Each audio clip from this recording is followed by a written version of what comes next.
We begin this hour with heartbreaking news. Former Utah Jazz coach Jerry Sloan died this morning. It's an emotional day for the team, fans, and those who knew the Hall of Fame coach.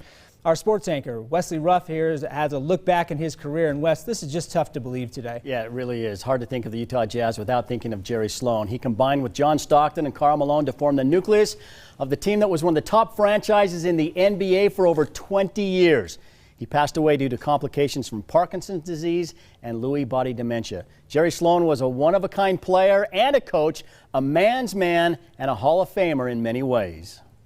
Jerry Sloan grew up in Indiana, and a tough life on the farm made him a tough individual. He played his college ball at Evansville and was a first-round draft pick of the Baltimore Bullets. But after 1 year, he was selected by the Chicago Bulls in the expansion draft of 1966.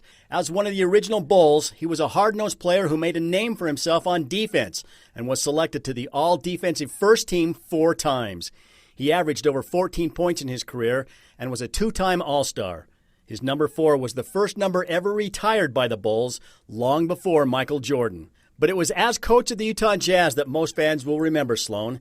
His no-nonsense style of play carried over into his coaching, and he spent 23 years as the head coach of the Jazz.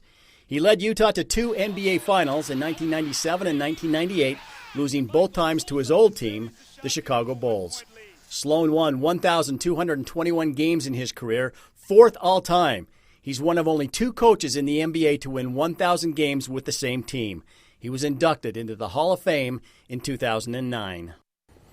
Jerry Sloan, one-of-a-kind coach, player, and one of the all-time good guys. Here's a look outside the Vivint Smart Home Arena, where a memorial is just getting ready to start forming there in front of that Jazz note. 1 bouquet of flowers there. I'm sure by the end of the day there will be many, many more as people remember head coach Jerry Sloan, who passed away this morning.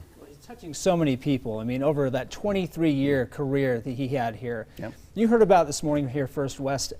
What did you think when you heard he passed away? Well, we knew it was close. Karl Malone had talked about it on a show last week or earlier this week, and said prayers, for Jerry Sloan. And so he'd been in that rest home for a long time, and you knew it could happen at any time. But still, it was shocking, and it's sad because Jerry was such a good guy, beloved figure here in the state of Utah. Yeah, and I always remember his personality. I think of him as a tough coach who always pushed his team to be better, regardless whether they won or lost. So here's the thing. I watched him as a kid, as a player. Yeah. And he was a tough player, and I hated his guts. Oh, no. Because here's a story. He was guarding Jerry West. Okay. Jerry West came down on the angle, 17 feet away, hit a jumper over Sloan.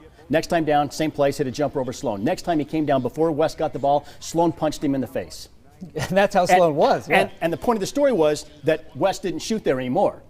And I asked Jerry about it the first time I met him, and I thought he was going to punch me, and he's like, I had a job to do. And I'm like, okay. But on the other side, and then there was another story where Pete Maravich, the first time they played Maravich, they were on the jump circle, they threw the ball up, and Sloan hit Maravich in the face, dropped him, and said, I own you now.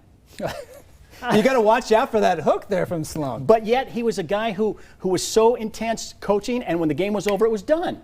And he was just a good guy. Yeah. And you had a lot of time, obviously, covering his career. Yeah. You mentioned the first time you did that interview with him. You were there for basically his entire career. Yeah. He was an assistant coach under Frank, and then became the head coach when Frank resigned in November of 1988.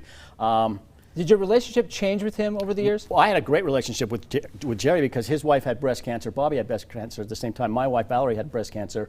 And I would come home sometime, and Valerie would be on the phone, and I'm like, who are you talking to? And she said, Jerry Sloan, because Jerry would call her and ask her how she was doing.